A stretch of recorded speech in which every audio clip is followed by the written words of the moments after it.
So we're going to go into our second really, to my opinion, very scary blind spot. One of the most dangerous is offboarding.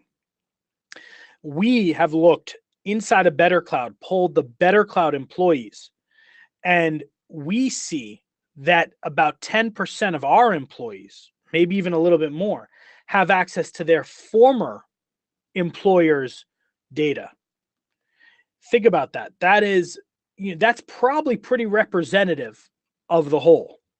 And it's in different cases. In some cases it has access to email still, which is not that often. But in a lot of cases, it's files. A lot of cases, it's files. In some cases, it's Slack environments. In some cases, it's their own native applications that they've built. But the answer is it's a problem. And the reason it's a problem is because there's a lot of damage someone can do if they have access. And especially if someone's been fired from an organization, it's depends on the person. And they could do some pretty bad stuff. This example here, in the top right, that would be pretty bad. And this is, but we're hearing these stories all the time.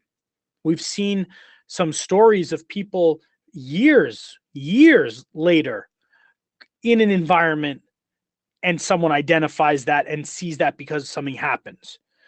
And so this is happening. To my point, I don't even know this is people's fault. This is happening because, generally speaking, offboarding is a very manual process. It takes a lot of work to truly offboard someone.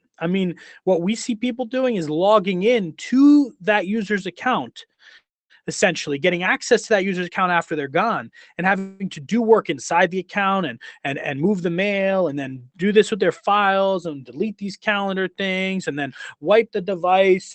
And it's just the time it takes in a lot of cases.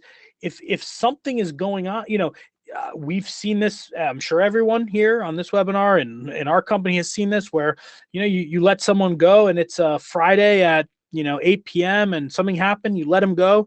You've got a lot of work that has to happen, and maybe someone's on vacation. We've seen some things where there is a person to offboard, 2,000 person company, 5,000 person company, and they have a person to do offboarding. But what happens if that person's on vacation?